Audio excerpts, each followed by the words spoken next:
मी विठ्ठल पाटील आणि माझा संच सावळेश्वर तालुका उंबरखेड जिल्हा यवतमाळ त्यागमूर्ती माता रमाबाई भीमराव आंबेडकर यांच्या 128व्या जयंती निमित्त त्यांना विनम्र अभिवादन व सर्वांना क्रांतिकारी जय भीम. जयंतीनिमित्त एक रमाई गीत आपल्या समोर सादर करतो.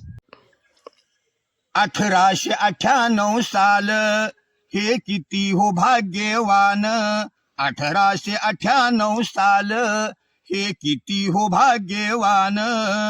रमाबाईचा जन्म झाला वाटा साखर पान, रमाबाईचा जन्म झाला वाटा साखर पान.